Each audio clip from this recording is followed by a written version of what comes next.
general leadership of science.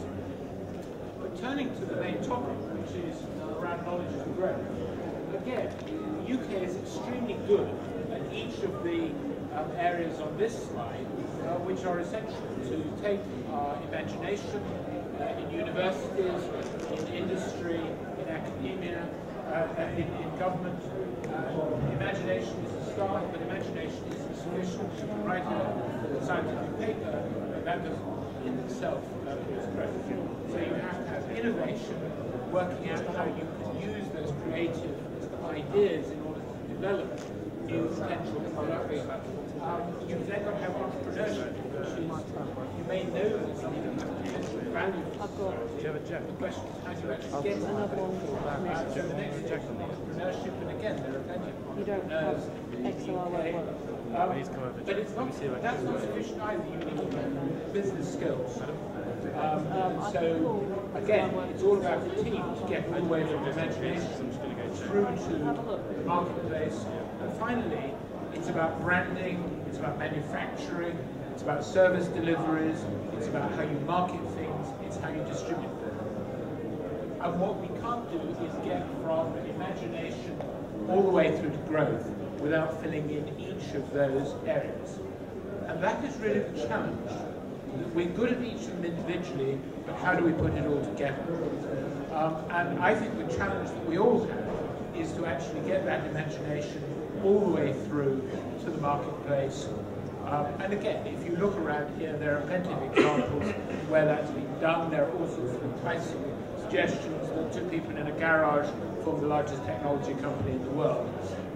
But there were an awful lot of people in garages who didn't succeed in doing that. So there is an element of the lottery as well as skills in all of that. So I thought I would just give, over the next few minutes, a few examples of what's going on. So first I'll talk about a few spin-offs and how universities have contributed to growth.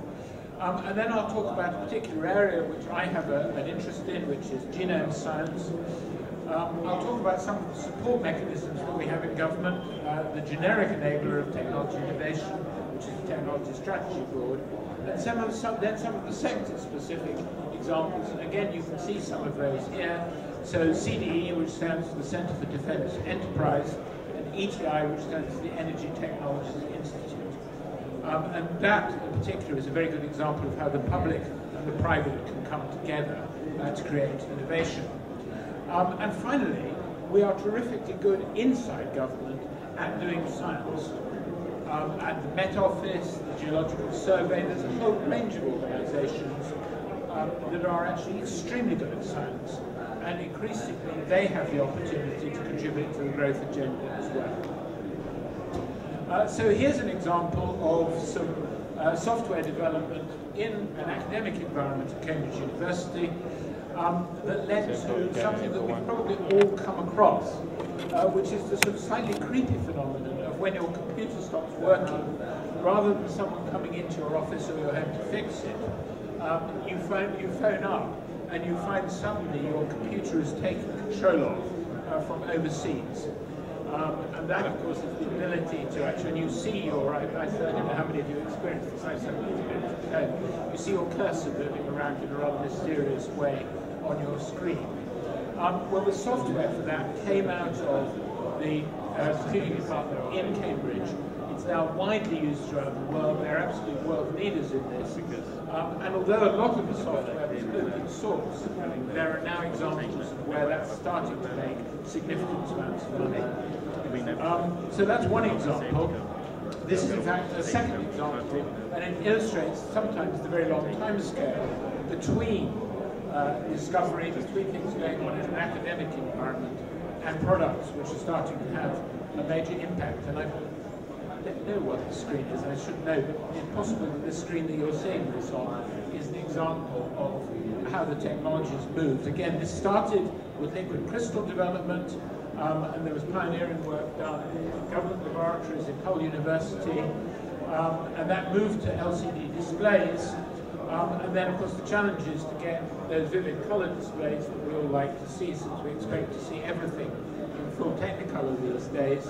And Cambridge Display Technologies spun out of the Cavendish Laboratory, the physics laboratory in Cambridge in the early 1990s, developing polymer organic light-emitting diodes.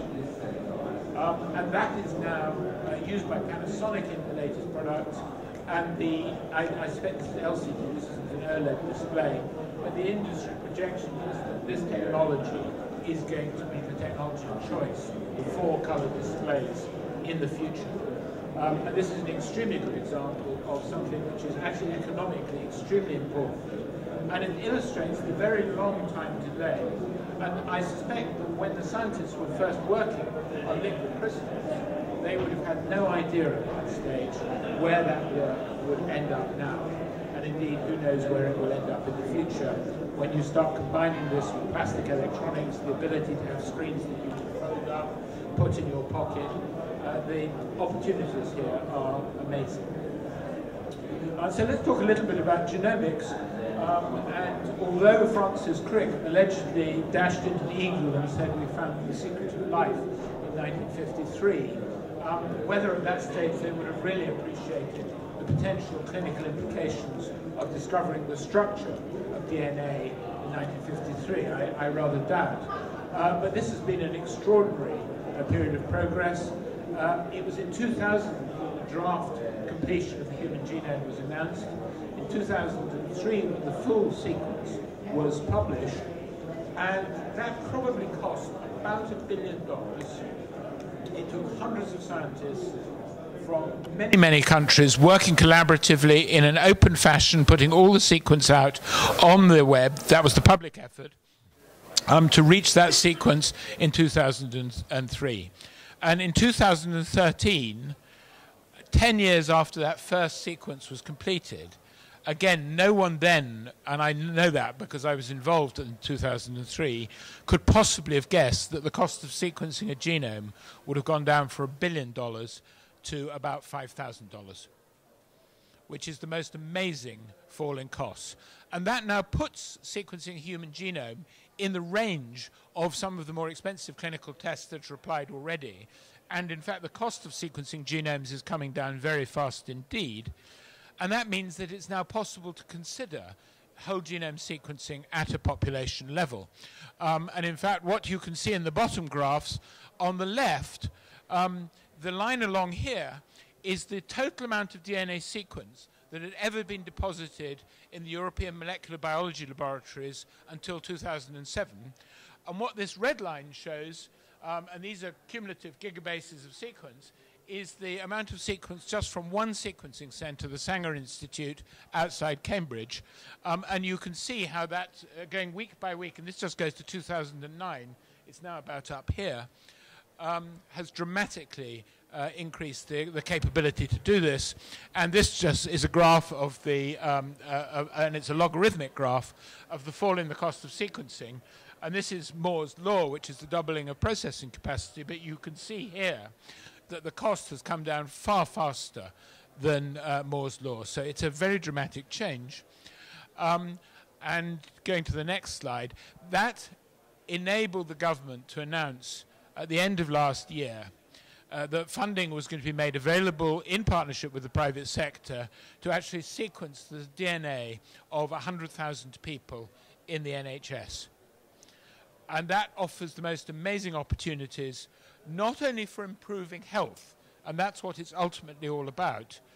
We know now that the treatment of cancer can be influenced by knowing particularly the mutations that underlie the cause of the cancer. For example, in malignant melanoma, a mutation in a particular gene called BRAF, which is causally responsible, together with other mutations, for the development of malignant melanoma. And that's led to the development of a new drug called vamurafenib, which is the first major advance in drug therapy for melanoma in many years.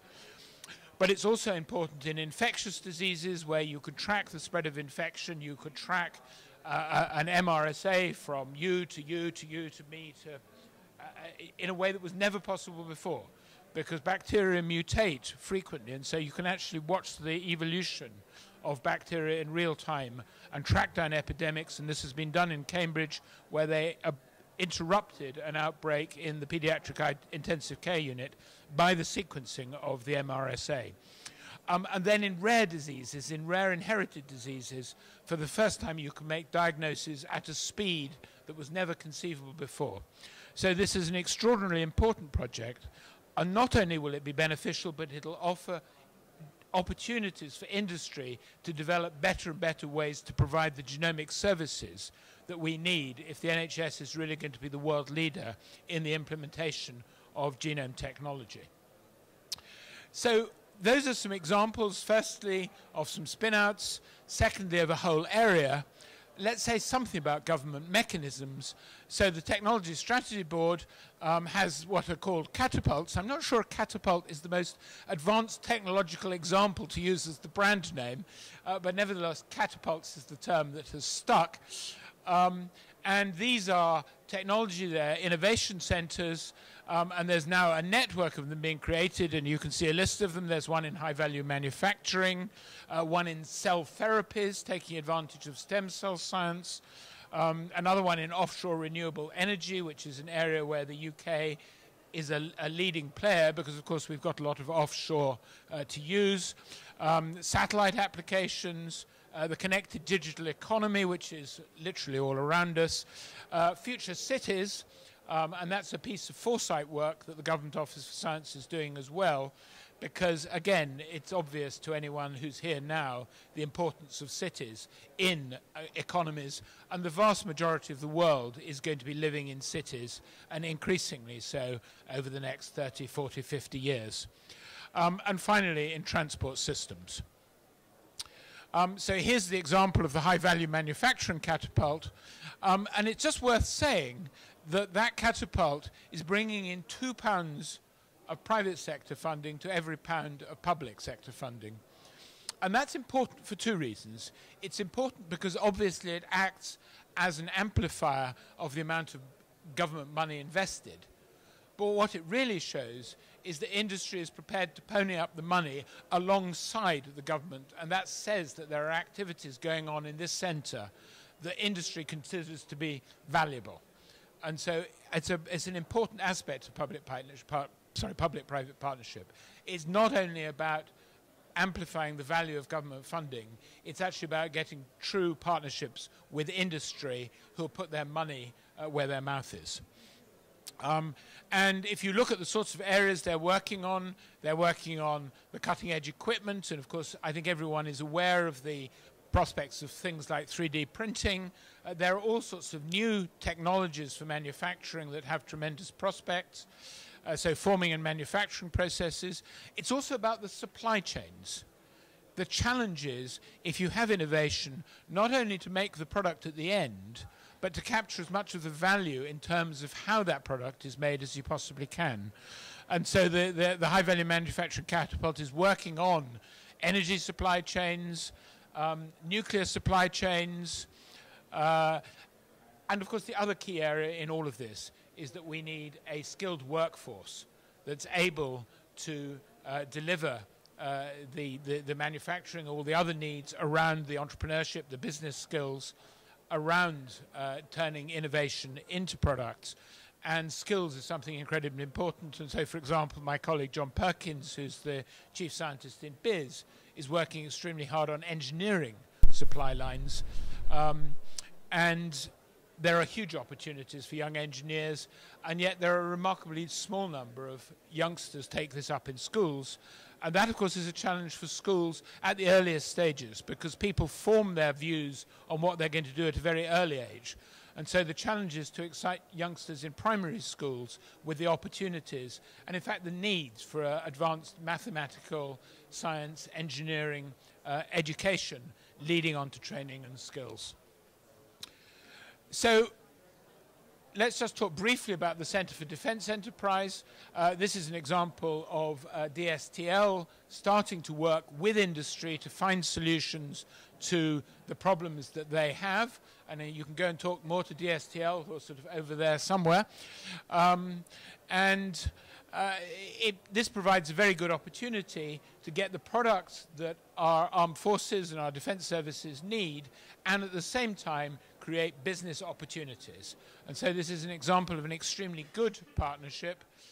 And here, for example, is a defense-themed call. And this is a 2D3 sensing. This is about real-time 3D scene generation. They've put out a series of contracts for about 400,000. They get a lot of impact for relatively small sums of money. And I think you can see why 3D scene generation would be important in terms of defense. But I think without a lot of additional imagination, you can also see how important it could be in many aspects of civilian life as well to be able to do that. And so this is a very good example of how defense spending can have a much more general effect economically. Of course, this work is at a very early stage at the moment. And here's another example working with laser-based detection. And then here's the example of the Energy Technologies Institute, which is a fantastic public-private partnership where there are 6 industrial partners, and you can see at the top there's Shell and BP, Caterpillar, some of the energy, EDF, E.ON, and Rolls-Royce, working together with public funding to develop new approaches to energy and power generation. And here's an example of a lorry that you wouldn't necessarily want to meet on the road, I think, particularly going around a tight bend. This is an extremely long turbine blade. And obviously you can see that if we can develop very long turbines, then obviously they have the potential to be much more energy efficient in terms of generating wind energy. But you can see that this is probably quite a risky project. And the advantage of something like the Energy Technologies Institute is that it enables industry to pool their resources, to reduce their individual risk, to work with government, to take on projects that they might just not have done on their own, indeed probably wouldn't have done. And as I say, I haven't met this on the road. It would be quite fascinating to do so, but I think you'd want to do it on a very long stretch of a 6-lane dual carriageway. And finally, just an example of how science within government, in this case in the Met Office, is beginning to have a big impact. And what we're seeing here is some of the agencies pooling their resources. So the Met Office working with the Environment Agency, working with the National Environment Research Council, with NERC, to create a service called Climate Service UK. And there's another partnership called the Natural Hazards Partnership, which brings together a whole range of public sector organizations. And if you go to the Met Office in Exeter, then you'll see there's one bay there where you've got the Environment Agency sitting alongside the meteorologists.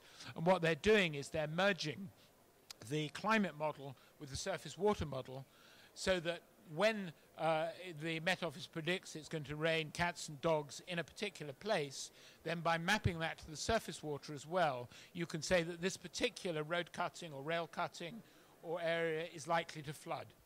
And so we're getting much more power in terms of the predicted services by the different agencies combining together. And of course, intrinsic to all of that is mapping data to Ordnance Survey data. And this is a world-leading partnership that has the opportunity not only to provide us with the protection and resilience we need for the UK, but also potentially to sell those services internationally. And that's the example of the climate service that's being set up. So I hope in this somewhat breathless tour of the science and innovation environment, you can see how the fantastic work that's being done in UK universities, in government laboratories, in industry, how if we're really going to get growth, we need to put together science, engineering, technology, and social science to build businesses and grow the UK. Thank you.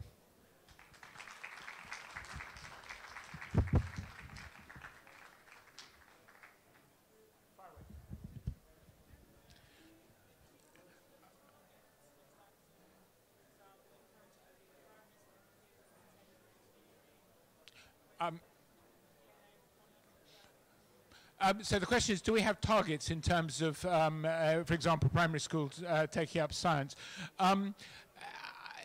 It would be for the Department for Education to actually answer that question specifically, but the data are collected, and certainly if you look at entries to A-levels, you can see that the number of youngsters taking A-levels in maths and chemistry and physics is actually going up very significantly at the moment, having gone through a long period of decline. The challenge in primary education, frankly, is to get a workforce that's able to inspire youngsters in science, maths-related subjects. And that, I think, is going to take quite a long time to do. There are too few specialist teachers at primary level. In fact, my old organisation, the Wellcome Trust, is doing a controlled study at the moment to look and see how putting scientific expertise into primary schools, whether it does have the impact that you might expect. And I think that's an important point, that we need to apply science to evaluate public policy as well. It's no good just having a bright idea, implementing it at scale, if you don't then measure if it has an effect. Yeah. Yep.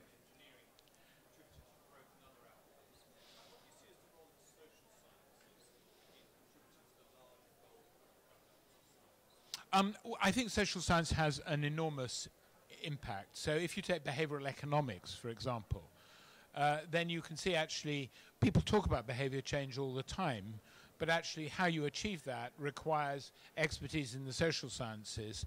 And what I'd say is that I think you can see lots of evidence across government that the social sciences have been taken much more seriously than they have been in the past.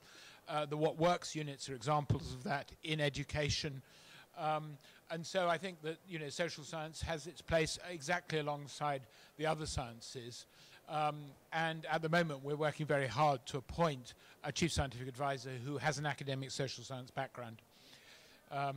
But I think, and again, if you look at all of the aspects of the Government Office for Science's work, arguably, a lot of the harm that's been caused by the different radiation leaks across the world, so 3 Mile Island, Chernobyl, Fukushima, the social impacts have been actually probably greater on the whole than actually the medical impacts from the radiation exposure, which in the case of 3 Mile Island and Fukushima was extremely low.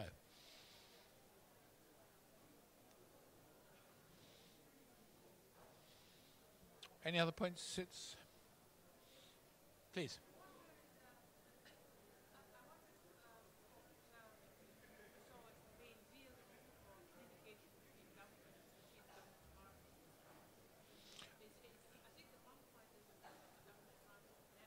Yes, yes, yes.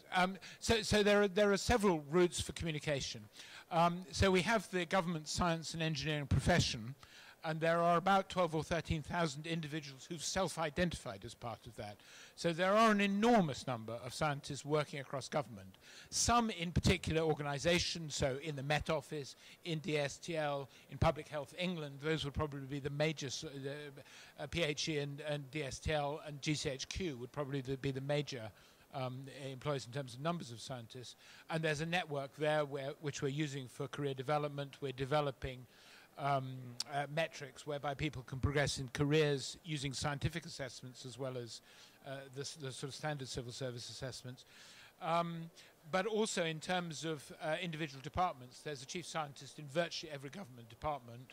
We work together as a team. My job is to bring it all together. And if you look at the domain skills, then we've got a very wide range of domain skills across chief scientists. So, for example, Robin Grimes at the Foreign Commonwealth Office is a nuclear physicist. Vernon Gibson at the Ministry of Defence is a chemist. Bernard Silverman at the Home Office is a statistician. Carol Willis in education is an economist. So we've got a wide range. And what we've agreed is that each chief scientist who has a departmental responsibility will provide will be the main source for advice in the department. But then we'll each use our domain skills across government. So, I mean, there is actually a strong network. And the challenge for me is to make the whole greater than the sum of the parts.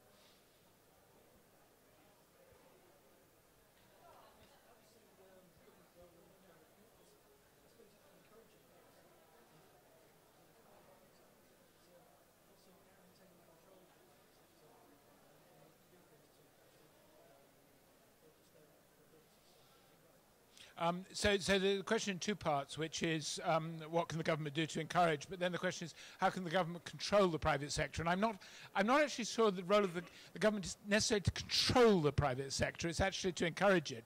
But I mean, obviously the challenge is to get the regulation right. And I think that's one of the big challenges, which is that we need appropriate regulation. You know, no one can argue that we don't need, particularly with new scientific technologies, good regulation. But it's about having the right regulation, not regulation for the sake of it. And one of the challenges, for example, is to have risk versus hazard-based regulation. So there's a bit of a tendency, particularly in Europe at the moment, to regulate things according to whether they're hazardous or not. That's not the issue. If you go into any one of our kitchens, you will find lots of hazardous substances in our kitchens. Salt is quite hazardous if you eat too much of it. It's actually rather dangerous if you start spooning mouthfuls in, which none of us do. So the difference between hazard and risk is that risk is the product of the hazard and the exposure to it. And that's always the challenge in regulation, which is actually to recognize that there are lots of hazardous substances, and I say we're surrounded by them. You know, it comes out of plugs in the wall and things like that. But it's about actually looking at it in terms of the risk, which is related then to the exposure. The job of the government is to encourage, and it's always a good question, which is when people sometimes say government should do this or that, is it really for government? Sometimes it's for private sector to do it itself. The job of government is to find the right policies, to provide the right incentives where they're appropriate. For example, tax incentives. The patent box is something that the pharma industry have found very attractive in terms of reducing their tax exposure if they exploit a patent in the UK. There are all sorts of mechanisms like that. Okay, there's one hand went up before and then I'll stop. Okay, last question.